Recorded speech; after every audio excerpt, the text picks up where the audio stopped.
Good evening दोस्तों, मैं ललनकांत आप सभी को अपने YouTube चैनल आस्था जीएस रिसर्च सेंटर में स्वागत करता हूं।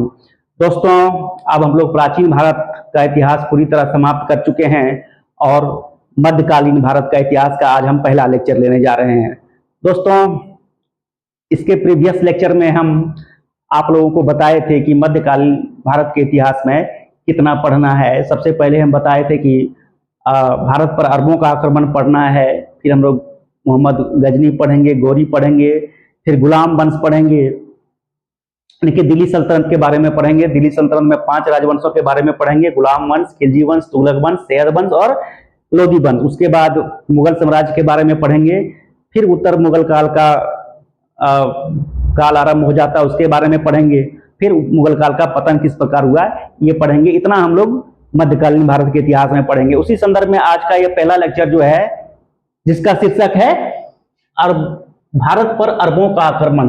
आप देखेंगे दोस्तों कि ये भारत का मैप देखा जाए तो उत्तर में, यहाँ उत्तर से पूर्व में हिमालय की ऊंची ऊंची चोटियां हैं, जो हम सभी जानते हैं ज्योग्राफी के माध्यम से कि हिमालय की चोटियां लगभग एवरेज हाइट जो है 6 से 6,500 मीटर तक है। और तो इस ओर से आक्रमण कर पाना तो मुश्किल ही था। साथ ही अगर पूरब में देखा जाए तो इस ओर बंगाल की खाड़ी समुद्र है, इधर से भी आक्रमण कर पाना संभव था, और पश्चिम में अरब सागर है, यहाँ से भी आक्रमण कर पाना संभव था। तो यह क्षेत्र अगर देखा जाए तो यही क्षेत्र खाली था, पश्चिम उत्तर क्षेत्र। तो जितने भी आक्रमणकारी हुए हैं इतिहास में, तो हम लोग पहले भी देखे थे कि इसी ओर से आक्रमण होता है।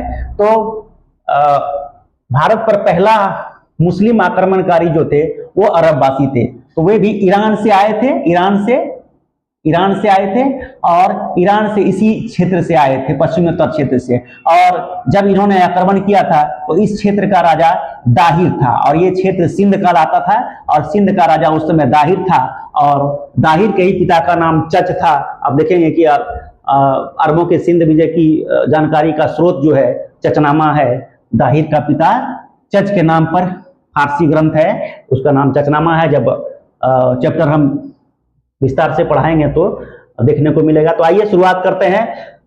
अरबों की सिंध विजय की जानकारी जो है वो चचनामा से देखने को मिलता है। और आज का जो लेक्चर है उसका शीर्षक है भारत पर अरबों का आक्रमण। भारत पर अरबों का आक्रमण आज का शीर्षक है। दोस्तों, भारत पर अरबों के आक्रमण का भारत पर अरबों का आक्रमण के इतिहास का स्रोत अगर देखा जाए तो वह चचनामा है, जो कि एक फारसी ग्रंथ है। चच दोस्तों सिंध के राजा दाहिर का पिता का नाम था, और उसी के नाम पर इस ग्रंथ का नाम चचनामा रखा है। अरबों की सिंध विजय की जानकारी का वर्णन किसमें है? चचनामा में है। ये फैक्ट सब शुरुआत हो गया। ये बहुत ही इंपॉर्टेंट फैक्ट है दोस्तों। अरबों की सिंध विजय की जानकारी का वर्णन कहां से मिलती है? तो चचनामा से मिलती है। भारत पर पहला मुस्लिम आक्रमण जो हुआ था वह अरबों ने किया था, अरबवासियों ने किया था। और इसका आक्रमण का मुख्य उद्देश्य देखा जाए तो पहला साम्राज्य विस्तार एवं धन की प्राप्ति था, तथा दूसरा इस्लाम धर्म का प्रचार करना था। इसमें से अगर देखा जाए तो पहले का कुछ आक्रमण सफल रहा था, और सॉरी दोस्तों असफल रहा था। 711 ईस्वी में पहला आक्रमण उबैदुल्लाह द्वारा किया गया था, और 711 ईस्वी में ही और एक आक्रमण बुंदेल द्वारा किया गया था, जो उसमें के सेनापति रहे होंगे। जो ये दोनों ही आक्रमण असफल रहे थे, यहाँ के राजा द्वारा इसको यहाँ प्रवेश नहीं करने दिया गया था। इस प्रकार ये दोनों आक्रमण असफल रहे थे। पहला सफल आक्रमण अरबवासियों द्वारा 712 ईस्वी में मोहम्मद बिन कासिम द्वारा किया गया था। और ये जो था 712 ईस्वी का मोहम्मद बिन कासिम द्वारा किया गया आक्रमण जो था वो सफल रहा था। और इस क्षेत्र में, यहाँ पर इस क्षेत्र में जो राजा थे, सिंध के राजा, वो दाहिर थे। दाहिर को मोहम्मद बिन कासिम ने हराया था, दाहिर को मोहम्मद बिन कासिम ने पराजित किया था, और इस क्षेत्र को जीत लिया था, सिंध के क्षेत्र में जीत लिया था। और दाहिर और मोहम्मद बिन कासिम का युद्ध जो होता है वह युद्ध का नाम रावर का युद्ध यहाँ पर हम सजा दिया दोस्तों। मोहम्मद बिन कासिम ने सिंध के राजा दाहिर को पराजित कर ठट्टा के पास देवल बंदरगाह को जीत लिया था। उसके साथ ही अरब वासियों ने सिंध के जीते हुए क्षेत्र में खजूर की खेती और ऊंट का पालन आरंभ किया था। कासिम और दाहिर के बीच का युद्ध रावर का युद्ध कहलाता है। यहाँ पर देखिए दोस्तों, यहाँ नहीं आया था तो यहाँ पर सेट कर, कहीं भी पॉइंट आ जाना चाहिए। पूरा पॉइंट हम कवर किए हैं। ये अगर लेक्चर आप पढ़ लेते हैं तो इससे संबंधित एक भी प्रश्न आपके एग्जामिनेशन में आपसे नहीं छूटेंगे। मोहम्मद बिन कासिम जो थे उस समय के ईरान का गवर्नर अल-हज्जाज का गुलाम एवं दामाद भी था, गुलाम भी था और दामाद भी था। अक्सर मुस्लिम सुल्तान के कार्यकाल में देखा जाता है कि जो दामाद होता है वह गुलाम भी होता है। आक्रमण के समय सिंध का शासक कौन था? जब मोहम्मद बिन कासिम का आक्रमण होता है पश्चिमोत्तर क्षेत्र में, उसमें सिंध का शासक दाहिर था। दाहिर चच का पुत्र था। दाहिर का पिता का नाम चच था और चच का पुत्र दाहिर था, और इसी चच के नाम पर चचनामा फारसी ग्रंथ की रचना किया गया है, जो अरबों की सिंध विजय पर जानकारी का स्रोत प्रदान करता है। अब जब अरबों का आक्रमण हो जाता है यहाँ पर सिंध क्षेत्र को जब जीत लिया जाता है तो भारतीय क्षेत्र में क्या परिणाम होता है, यानी कि इसका प्रभाव क्या होता है, उसके बारे में आइए देखते हैं। परिणाम और प्रभाव, आइए परिणाम और प्रभाव के बारे में देखते हैं। पहली बार भारत में इस्लाम का प्रवेश होता है। इससे पहले 712 ईस्वी से पहले भारत में इस्लाम का प्रवेश नहीं हुआ था। अरबियों ने ही सिंध हिंद का प्रयोग सबसे पहले अरब वासियों ने ही किया था। अगर देखा जाए तो ये सिंधु नदी के आसपास, यहाँ पर सिंधु नदी है, यहाँ के आसपास के रहने वाले लोगों को सिंधुवासी कहा जाता है। और अरब वासी का उच्चारण देखा जाए तो अरबी में स्व का उच्चारण ह होता है, इसलिए उसने सिंध को हिंद कहा था और हिंद से हिंदू कहा जाने लगा। तो हिंद और हिंदू शब्द का प्रयोग सबसे पहले अरब वासियों ने ही किया है। सबसे पहले जजिया कर का आरंभ अगर किया गया था तो अरब वासियों द्वारा किया गया था। जजिया कर जो एक प्रकार से गैर मुस्लिम द्वारा लिया जाने वाला कर था, इस कर का प्रारंभ सबसे पहले अरब वासियों द्वारा किया गया था। अल-फाजरी जो मोहम्मद बिन कासिम के साथ आए एक उस समय के फेमस अरबी लेखक थे, उन्होंने ब्रह्मगुप्त जो कि भारत का न्यूटन कहा जाता है, एंशियंट हिस्ट्री में हम पढ़ाए थे कि ब्रह्मगुप्त को भारत का न्यूटन कहा जाता है। ब्रह्मगुप्त द्वारा रचित ब्रह्म सिद्धांत खंडनवाद का अरबी में अनुवाद करवाया था। ब्रह्मगुप्त द्वारा रचित ब्रह्मगुप्त और खंडनवाद का अरबी में अनुवाद किसने करवाया था? तो अल-फाजरी ने। और अल-फाजरी की एक पुस्तक भी है अरबी भाषा में, किताब अल-जीज अल-फाजरी की एक पुस्तक है। भारतीय संपर्क से अरबवासी सबसे अधिक जो है खगोल शास्त्र से प्रभावित हुआ था। खगोल शास्त्र जो भारत में रचित विभिन्न विद्वानों द्वारा खगोल शास्त्र जो थे, उसी से अरबवासी सबसे अधिक प्रभावित हुए। अल-फाजरी की पुस्तक जो है उसका नाम किताब अल-जीज है। अल-फाजरी की पुस्तक जो है दोस्तों, ये बहुत इंपॉर्टेंट फैक्ट है, किताब अल-जीज है। अगर मोहम्मद बिन कासिम द्वारा विजित प्रदेशों की बात करें तो निम्न क्षेत्रों को जीता था: देवल, नेऊर, सहमान, शीशम, राउर, ब्राह्मणवाद, आलोर और मुल्तान क्षेत्र को मोहम्मद बिन कासिम द्वारा उस समय जीत लिया गया था। मोहम्मद बिन कासिम ने सिंध के राजा दाहिर को पराजित कर ठट्टा एक जगह है, वहां के पास देवल बंदरगाह है, उसको जीत लिया था। इसके साथ ही अगर देखा जाए नेक्स्ट पॉइंट के बारे में, तो अरब वासियों ने सिंध के जीते हुए क्षेत्र में कुछ कार्य प्रारंभ किए थे। वो कार्य था खजूर की खेती करना प्रारंभ किया था और ऊंट पालन करना प्रारंभ किया था। इससे पहले इन क्षेत्रों में खजूर की खेती और ऊंट पालन कभी नहीं हुआ था। तो अरब वासी ने जब यहाँ पर सिंध के क्षेत्र को जीत लिया था तो इस क्षेत्र में खजूर की खेती, जो अरब क्षेत्र का प्रमुख एक कृषि भी कहा जा सकता है, तो उसकी खेती करना यहाँ पर सिंध क्षेत्र में अरब वासियों ने प्रारंभ किया था। खजूर की खेती और ऊंट पालन करना, ऊंट भी अरब में बहुतायत मात्रा में पाया जाता है, तो ऊंट पालन करना और खजूर की खेती करना इस क्षेत्र में प्रारंभ किया था अरब वासियों द्वारा। कासिम और दाहिर के बीच का जो युद्ध हुआ था, वह युद्ध का नाम था रावर का युद्ध। इतना गहरा से दोस्तों शायद ही कोई वीडियो आपको देखने को मिलेगा। मैं फिर से बताता हूं, मैं दावे के साथ इसलिए कहता हूं कि मेरी वीडियो में गहराई इतनी होती है कि इससे अगर पूरा कंप्लीट कर लेते हैं तो एक भी प्रश्न आपसे नहीं छूटेंगे। तो मोहम्मद बिन कासिम और दाहिर के बीच जो युद्ध होता है इस क्षेत्र में, सिंध के क्षेत्र में, उसका नाम रावर का युद्ध है।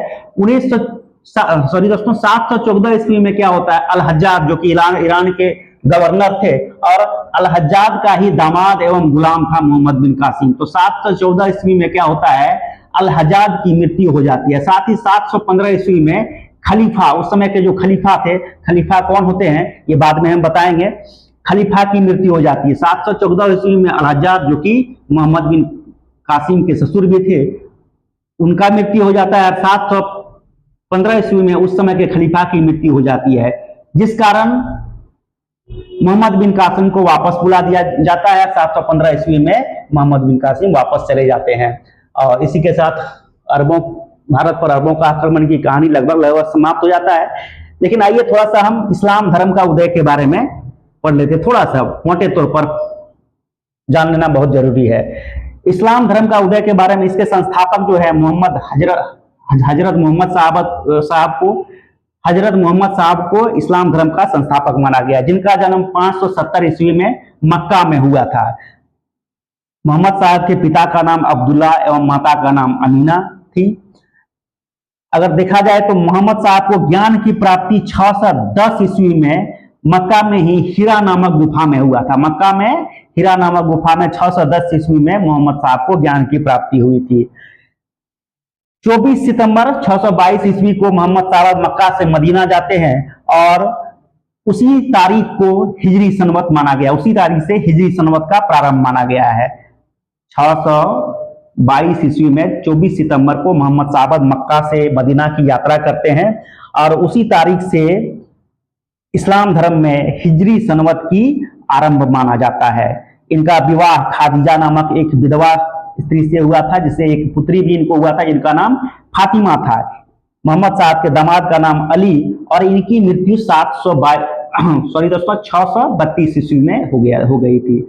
और इनकी मृत्यु के बाद मोहम्मद पैगंबर के जो अनुयायी थे, यानी कि इनका जो शिष्य था, वो उन्हें खलीफा कहा गया और उसके बाद जितने भी इनके शिष्य हुए थे वो पूरे क्षेत्र में फैल जाते हैं और इस प्रकार से इस्लाम धर्म का फैलाव होता है। मदीना में इनको दफनाया गया था।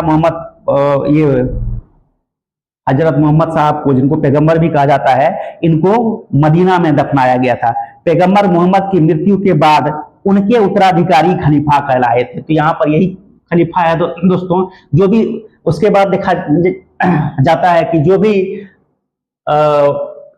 इस्लाम धर्म में सुल्तान बनता है उनको खलीफा से अनुमति लेना आवश्यक होता है। तो यही खलीफा का यहाँ पर जिक्र हुआ है कि 714 ईस्वी में अल हज्जाज जो कि मोहम्मद बिन कासिम का ससुर भी था की मृत्यु हो जाती है और 715 ईस्वी में उस समय के खलीफा, जो कि एक प्रकार का धार्मिक भगवान उस समय का माना जाता था, यानी कि ये खलीफा जो होते थे मोहम्मद पैगंबर के उत्तराधिकारी होते थे, तो उनकी भी मृत्यु हो जाती है, जिस कारण मोहम्मद बिन कासिम को वापस बुला लिया जाता है।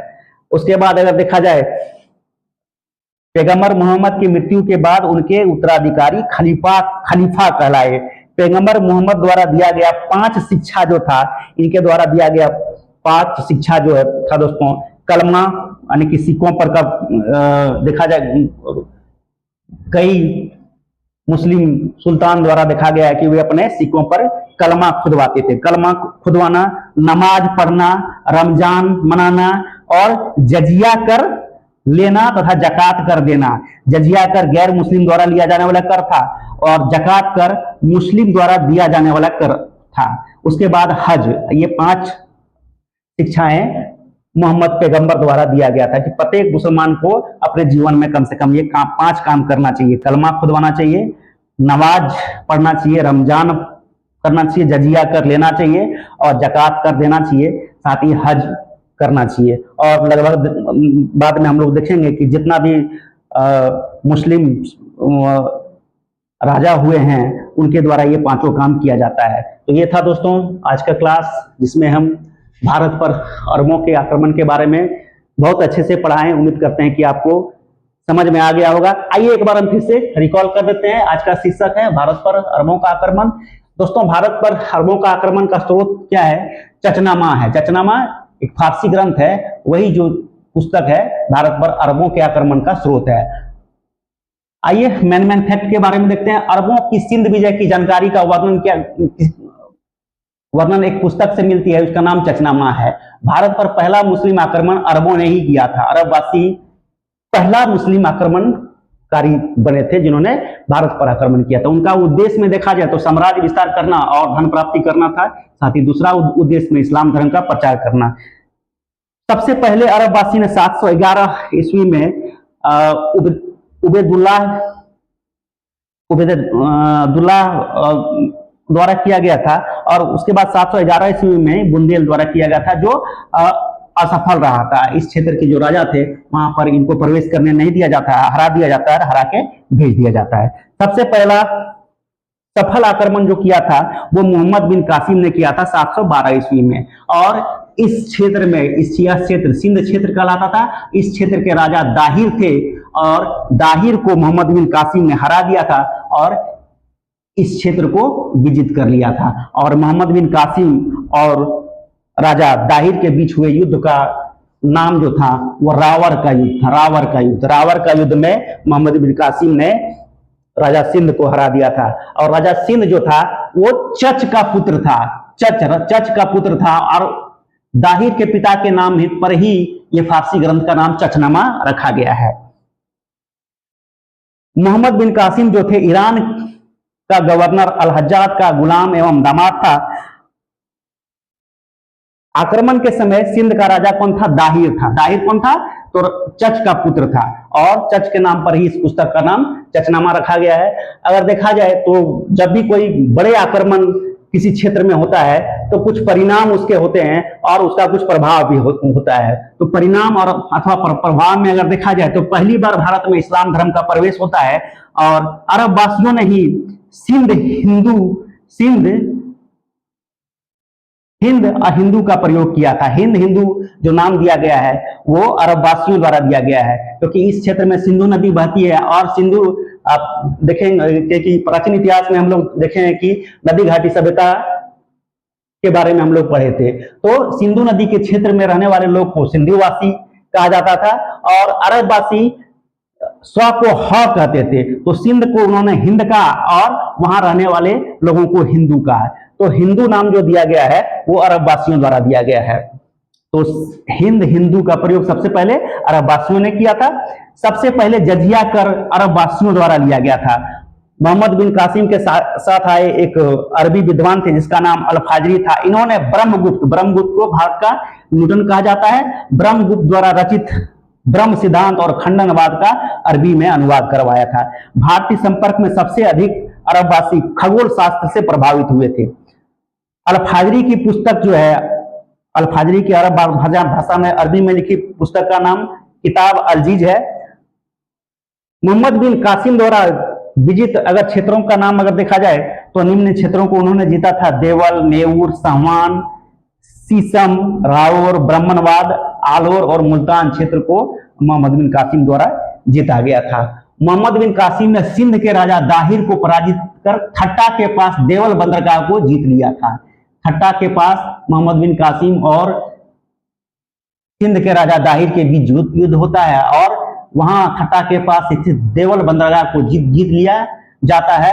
अरब वासियों ने सिंध के जीते हुए क्षेत्र में खजूर की खेती और ऊंट का पालन करना प्रारंभ किया था। मोहम्मद बिन कासिम और दाहिर के बीच के युद्ध का नाम जो है रावल का युद्ध कहलाता है। उसके बाद क्या होता है दोस्तों, 714 ईस्वी में ईरान का जो गवर्नर होता है अल हज्जाज, उसकी मृत्यु हो जाती है, और 715 ईस्वी में उस समय के खलीफा की मृत्यु हो जाती है। खलीफा कौन होते हैं दोस्तों?